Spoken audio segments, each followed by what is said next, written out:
importante, alors qu'elle a déjà un encours de dette supérieur à la moyenne. Vous avez un autofinancement qui se réduit d'année en année pour arriver à 400 000 euros en 2021 et vous prévoyez d'emprunter 2,3 millions qu'il faudra bien rembourser.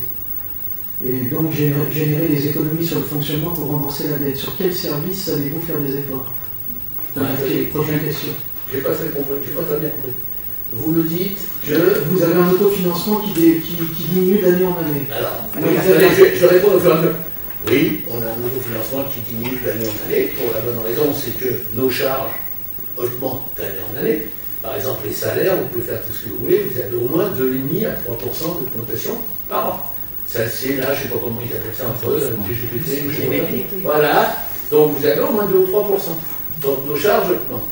L'État nous demande des services de plus en plus nombreux, à savoir, vous allez faire ceci, vous allez faire cela. Les allocations familiales essaient de regrouper l'intercommunalité, mais en final, pour que chaque commune paye plus cher. Enfin bon, tout est comme ça. C'est-à-dire que chacun essaie d'étrangler l'autre pour pouvoir s'en sortir. Donc c'est vrai que nous avons une capacité d'autofinancement qui diminue, on le sait. Alors après, la solution elle est simple, hein.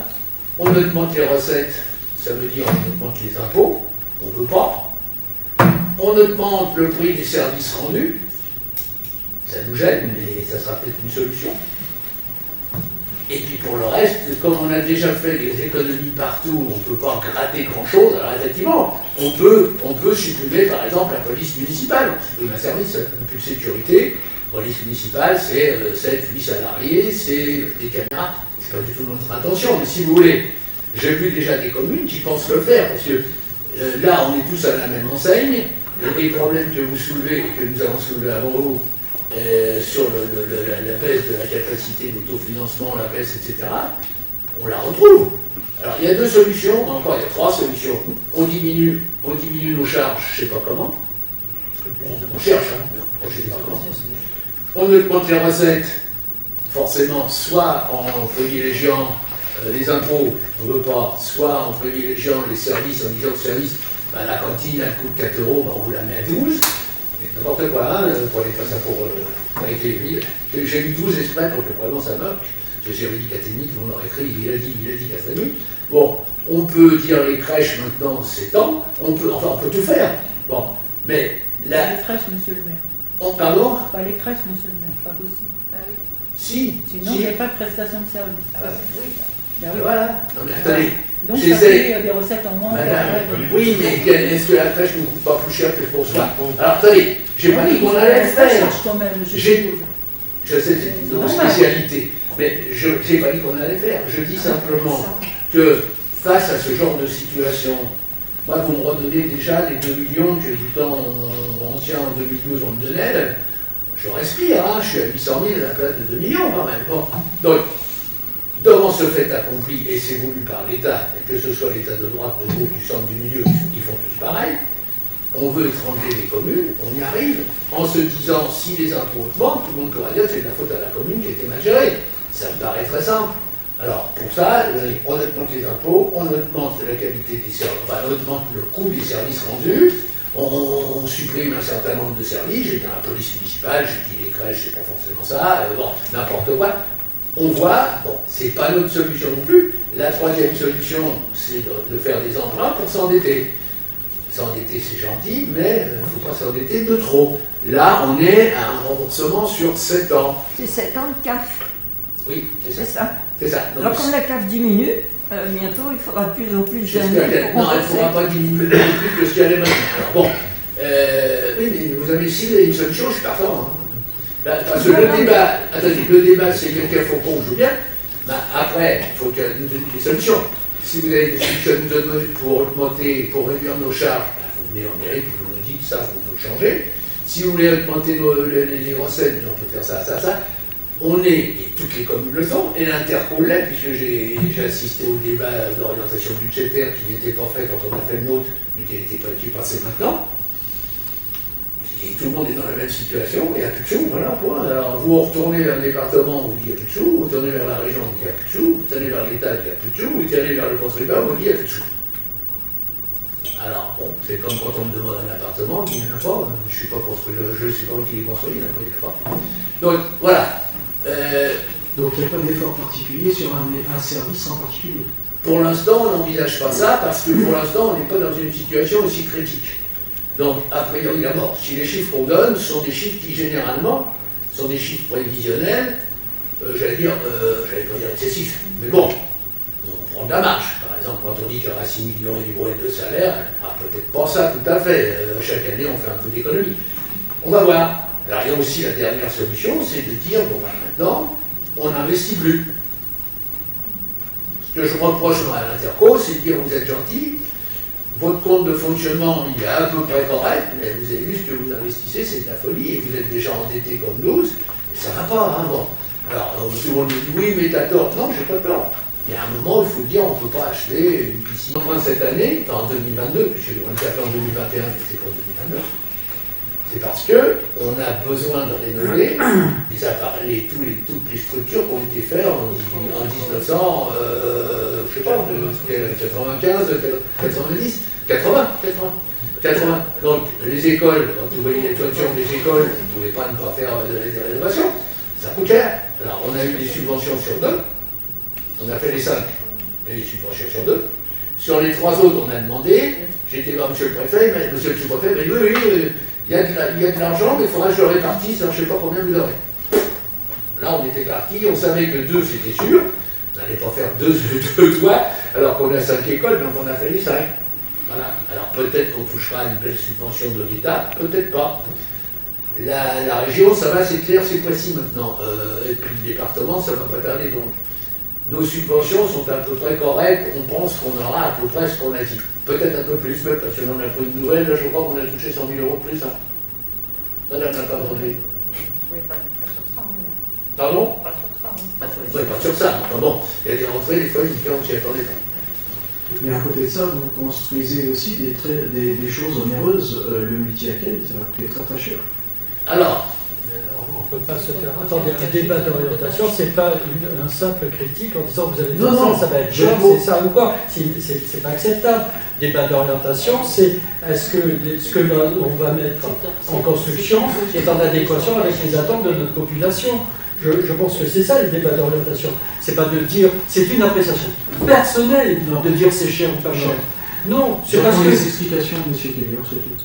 Oh bah si vous voulez que discuter avec M. Kelly, voilà, dans l'orientation budgétaire, M. Parisien, les débats d'orientation budgétaire, voilà. Non, parce que vous avez donné une appréciation personnelle en disant c'est cher. Ceci dit, comme le dictateur est gentil comme tout, poli et tout, je dis simplement, votre question c'était qu'est-ce qu'on fait pour gagner du pognon, c'est ça, ou pourquoi on fait des investissements considérables. Alors, d'abord, le multi-accueil, il date pas aujourd'hui, hein, c'est un projet qui a été. Parce que si vous voulez, entre le projet, le moment où il commence à surnager, et le moment où il est financé, et le moment où il est fait, ça coûte 3-4 années, hein, ou 3 ans. Le multi-accueil, ça fait partie d'un projet global. Il y a le multi-accueil, il y avait la maison de la famille, il y avait la salle des jeunes associatifs, tout ça qui fait partie du CAR, tous les bancs, la maison des associations. Voilà.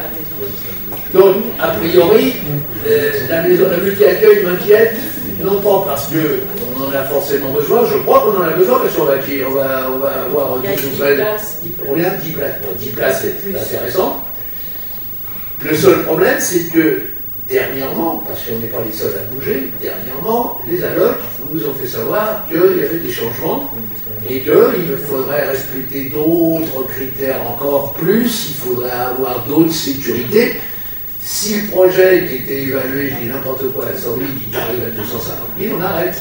On n'est pas tenu de le faire. Hein, voilà. Donc, a priori, d'abord, dans tout ce qu'on a fait, dans tout ce qu'on a prévu, on est tenu de rien. On a des subventions, on les fait pas, on encadrera les subventions, mais on n'aura pas les frais. Voilà. Non, je pense que la situation de la commune est tout à fait correcte, très difficile, de plus en plus difficile. Enfin, je connais d'autres communes, je peux vous dire que c'est autre chose que chez nous. On était bien préparé parce qu'on était déjà très sain, donc on peut supporter. Quelqu'un qui est en pleine santé peut supporter la maladie pendant ce temps avant de mourir. Celui qui est déjà en mauvaise santé, quand il prend la maladie, il en meurt. Donc on est bien. Après, l'évolution de la fiscalité, on ne la connaît pas. Ils vont nous supprimer la taxe foncière, ils sont en train d'essayer de la rabioter. Donc à partir du moment où on n'aura plus comment dirais-je, le levier fiscal, parce qu'actuellement on avait deux taxes.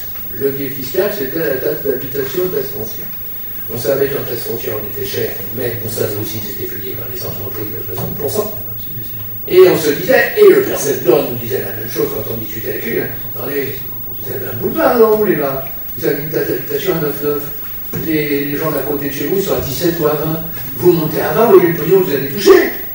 Bon, donc on avait cette possibilité, alors, psychologiquement, on ne peut pas faire, hein. Bon, ben, on avait cette possibilité de le faire. Maintenant, il n'y a plus de taxe d'habitation. C'est fini. La taxe foncière, on a dit, oh, demain, on pourrait monter la taxe foncière à 1%, mais on ne peut pas aller beaucoup plus haut parce que déjà elle est très chère. Et donc, c'est bloqué. Et en plus, le département, etc., tout le monde commence à y toucher à la taxe foncière.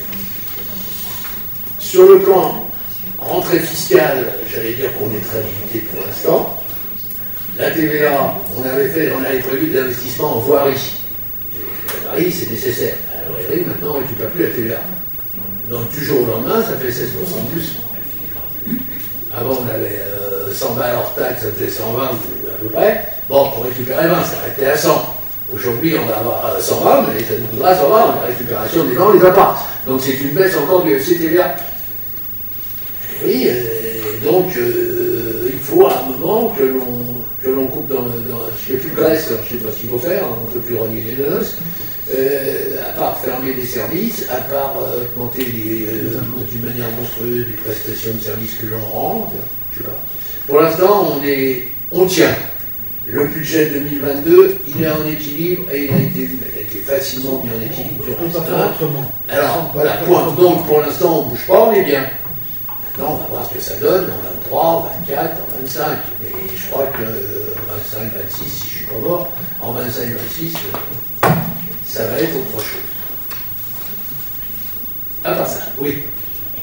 Juste une petite remarque. Est-ce qu'on pourra avoir un tableau actualisé du capital restant dû de la page 25, puisque c'est identique à celui de l'année dernière. Donc c'est pour ça que M. Cuny ajuste. Attendez, le capital restant dû au 31/12 de chaque année des années passées ne change pas. Le 31/12/2017 sera le même en 2022 et 2023. C'est le 31/12, c'est à la date de clôture de l'exercice. Le seul qui est évolué, c'est celui de 2021, qui peut encore bouger si on a des éléments qui viendraient avant qu'on fasse l'arrêté des comptes définitifs. C'est le seul. C'est un seul.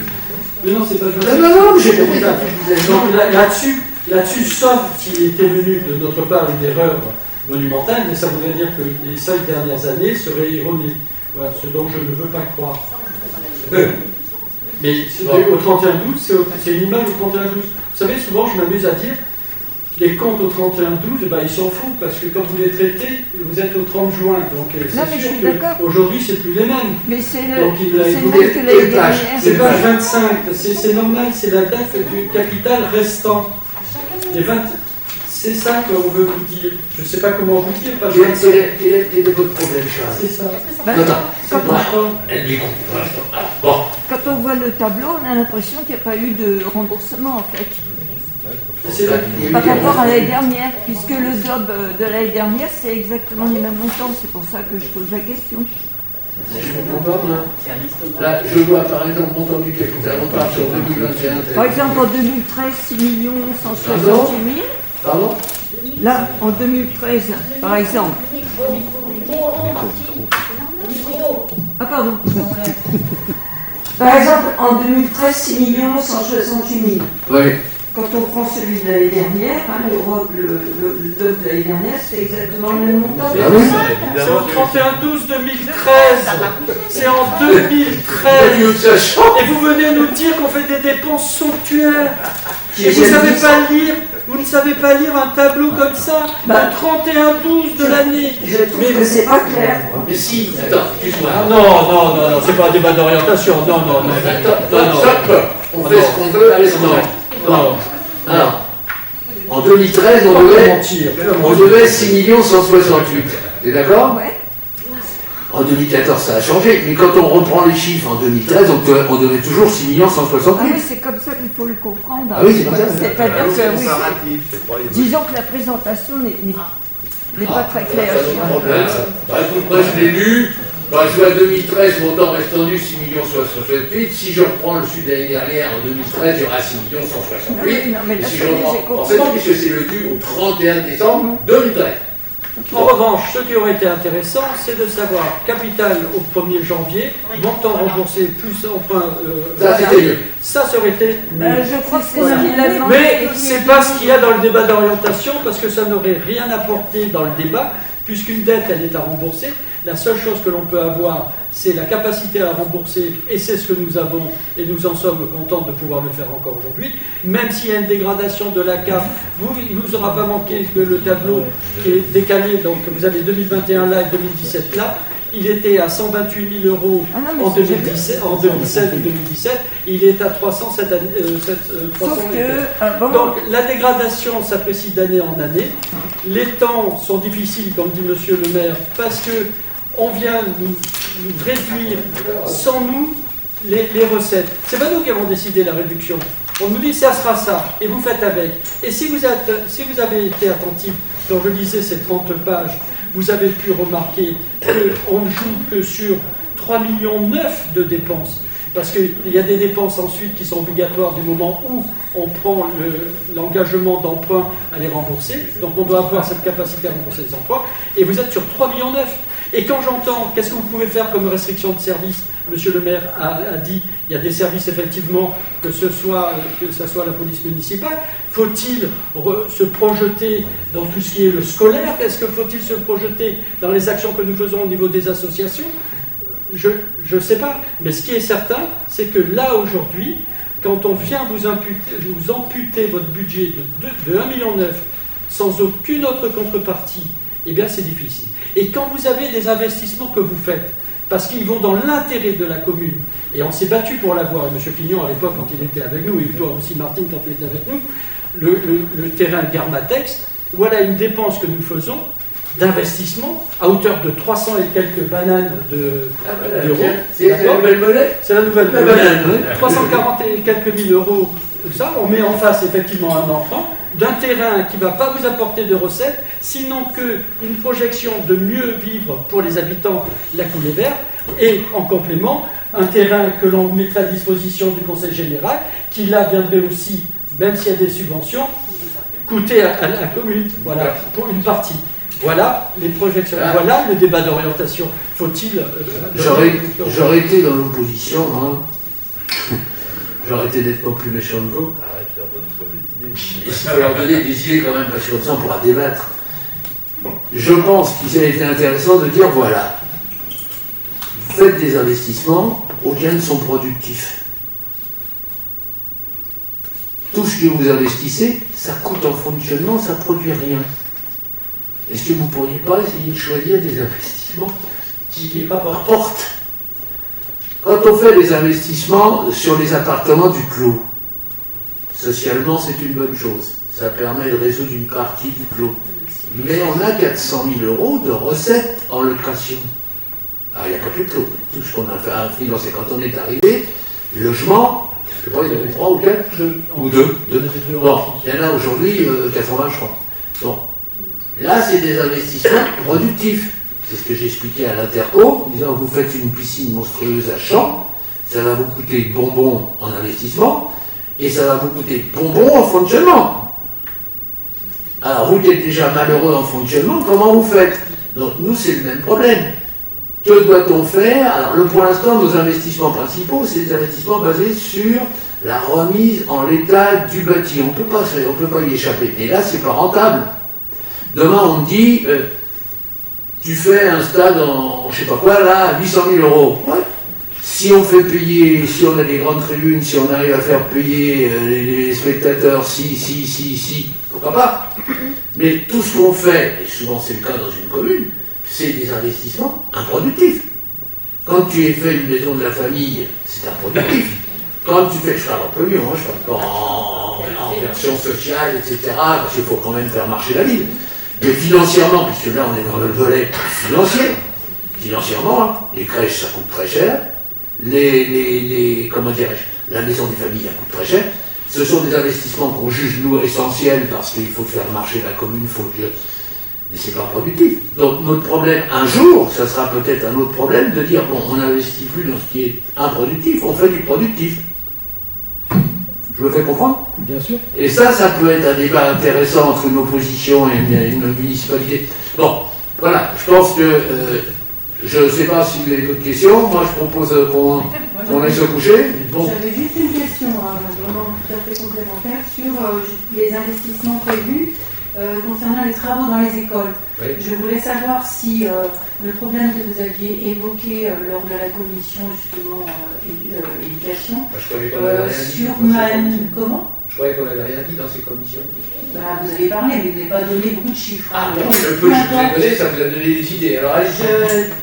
Vous avez évoqué notamment des fissures sur Manu 2. Je voulais savoir si ces travaux sont prévus dans son programme-là. Alors Denis, tu peux parler. Alors, effectivement, pour l'instant, c'est en analyse. On a plusieurs sociétés qui vont faire des sondages, vérifier d'où viennent les fissures. On a un dossier qui est ouvert auprès de l'assurance. Et en fonction des résultats de l'assurance, enfin de l'état des difficultés, on va statuer. Donc c'est programmé en 2022. Oui. Alors, la date des travaux, on ne sait pas encore. Pour l'instant, c'est en analyse. C'est bien. On aura le résultat de l'analyse en 2022. Je croyais que j'ai cru comprendre que c'était une pierre principale, c'était pas si grave que je le pense. On attend le chiffrage. Bon, on est en analyse et de toute manière, les travaux ils seront faits. Voilà, type même d'un travaux nécessaire et pas productif. Métaux? Oui. Alors pour tout, vous n'avez pas répondu sur les chantiers de pilotes, parce qu'on aimerait savoir où on va, parce que là par contre, c'est pas une histoire. Pilote, ça fait plusieurs fois, si vous me permettez de vous répondre gentiment, que j'ai fait des réserves. Alors, premièrement, sur le prix de l'enlèvement. Alors, monsieur Le était certainement en peine de nous quitter ce jour-là, a donné un chiffre de 2 millions pour enlever les terres. C'est possible si la terre est pourrie complètement. Or, c'est pas du tout le cas. Monsieur veut nous dire que ça vient c'était de Montfermeil ou de Livry-Gargan. Donc les terres du bassin parisien, il y en a une partie. Plessis-la-Chapelle. Voilà, c'est ça. Donc, a priori, ils ne sont pas pollués, ou pas tellement, ou pas beaucoup, ou presque pas. Et donc, dans ces cas-là, le chiffre de 2 millions passe à 200 000 balles. C'est pas beaucoup plus. Bon, c'est 0,53 ou 0,2 ou 0,2 le mètre cube, je ne sais pas. Vous savez, voilà, Yprémal nous dit pour l'instant 300 000 euros. Voilà. C'est Yprémal que l'on a nommé et qui fait les études. Donc quand il aura terminé ses études, il nous dira ça fait tant. Mais lui, quand on lui a expliqué, ça a l'air d'être un spécialiste, il dit si ça vient, alors on lui avait déjà des pré-analyses, on avait des pré-analyses, alors on ne peut pas. Notre problème, ce qui bloque actuellement, c'est que Pilos ne donne pas l'autorisation d'aller sur son terrain pour faire des caravages. Le tribunal nous a dit vous devez commencer à nettoyer le topo à partir de 6 mois du jugement. Mais on a déjà écrit cela, disant que nous on prend du retard parce que Pilos ne nous autorise pas de monter dans son truc et on ne peut pas retirer la terre si on n'a pas l'autorisation et si on ne sait pas quel prix ça va coûter. Deuxièmement, le tribunal a, au pire, condamné Pilos à 30% du montant du dossier. Donc si on est sur une base de 200 000, moins 30%, 60 000, ça fait plus de 140 000. On demande 50% facile. Donc, on appelle, ça sera statué. Après, alors attendez, je vous ai parlé de ça, et après il y a les assurances de la mairie, que l'on fera jouer, puisque, a priori, on est assuré. Donc, quand j'entends dire autour de moi que ça fait 2 millions, je ne dis pas que ce sont des menteurs, parce que j'aime pas ce terme, c'est des gens qui ne connaissent pas le dossier et qui profitent pour faire peur au monde entier. Alors, il n'y aura pas 2 millions à la charge de la commune, c'est évident. Il n'y aura pas 500 000, il y aura peut-être 200, il y aura peut-être 100, il y aura peut-être rien, j'en sais rien. Mais on est très loin des chiffres qui nous sont donnés. Là. Ça vous va? alors au niveau juridique, on a été, le tribunal a dit, la mairie n'est pas, alors c'était une formule superbe. Quelle était la formule? Responsable sans faute. Pardon? Responsable sans faute, ça j'adore ça. C'est une formule que je vois très bien qu'on me serve contre moi pour, je sais pas, pour n'importe quoi, monsieur le maire, vous êtes responsable sans faute. D'ailleurs, on me l'a dit déjà. Bon, donc, la commune est responsable sans faute. Ça veut dire que l'assurance peut prendre en charge. Enfin, c'est que l'assurance, on nous a dit. Voilà. Bon, alors on a quelques problèmes avec l'assurance, pour être honnête, puisqu'on a changé d'assureur, donc sur l'ancien assureur, je fais tirer un coup d'oreille. Bon, mais ça devrait, il n'y a pas de problème, ça devrait passer. Donc, on est assuré, le coût n'est pas de 2 millions, et au tribunal, on aura certainement 50-50 à la place d'avoir 60-40. Mais je trouve ça scandaleux parce que M. Pilos, qui a traité avec M. Courtois et avec moi, était parfaitement de mauvaise foi dans ce dossier-là. C'est lui qui nous a demandé de couvrir son terrain. Parce que ce que j'ai fait remarquer, s'il l'avait fait lui-même, ça lui aurait coûté combien? L'identité gratuite, je crois bien. Donc il a recouvert le terrain, on a recouvert pour lui le terrain, gratuitement. Sinon, j'en avais pour 300 euros, il avait le même prix qu'on aura pour le déblayer, donc 300 000 euros. Donc le gars, il nous demande de faire le boulot parce qu'il est loin. Il signe tous les papiers, j'ai vu votre dossier, il y a beaucoup de papiers où il a signé, on voit bien qu'il n'y a pas de faute de chez nous. Et aujourd'hui, attendez, moi je ne peux pas vendre parce qu'il y a de la terre sur. Il n'y a pas de problème, mais bon. Donc, a priori, pour moi, il faut, le procès en appel va forcément, je pense, nous donner raison, mais en toute hypothèse, même si on a tort, il faut savoir le coût. Et donc, on est en train de travailler là-dessus parce que les entreprises nous ont donné un tarif, une autre entreprise nous a donné un tarif, donc on a pris un spécialiste, qui est du bois en plus, qui s'occupe de ça et qui attend la possibilité de carotter. Une fois qu'on a un carottage, on connaît la composition de la terre, et l'entreprise que l'on a vue, c'est-à-dire Eprema, nous a dit, moi je vous fais un devis dans les 15 jours, et après on y va. Donc c'est pas la peine de faire peur au petit peuple. C'est-à-dire que ça a mis des semaines et des semaines à mettre toute cette terre sur ce terrain, donc ça va faire exactement la même chose dans l'autre sens. Oui, après, le maître de... Mais attendez, alors qu'est-ce que vous reprochez là? Non, c'est juste l'alerte, le fait que ça va coûter à la commune, ça coûtera à la commune. Pas forcément. Je viens de vous expliquer qu'il y aura un devis, mettons 200 000, que ça sera à 50-50 par exemple, donc ça coûtera 100 000, et sur les 100 000, on aura le remboursement de l'assurance. Donc je ne sais pas ce que ça coûtera. Peut-être ça peut coûter le procès, si vous voulez, ça peut coûter tout ce que vous voulez, mais bon. Alors, pour ce qui concerne, des petits mots, pour ce qui concerne ce que j'ai expliqué tout à l'heure, le jugement demande à ce qu'on déblaye la terre le plus rapidement possible dans les 6 mois du jugement. On a demandé un sursis, puisqu'on ne peut pas carotter, on ne peut pas, donc il faut qu'il nous joue et qu'il nous... À mon avis, je pense que le tribunal nous l'acceptera. Donc, encore une fois, ça, c'est pas un argument pour vous. Non, mais c'est pour l'investissement. Bon, on a débattu. Attends, je comprends, moi, s'il y a d'autres questions. Quand on débat, j'adore ça. C'est bon?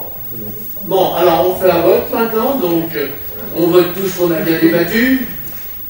Tout le monde est d'accord? Allez, on lève la main. Qui est d'accord pour dire qu'on a bien débattu? Très bien, unanimité.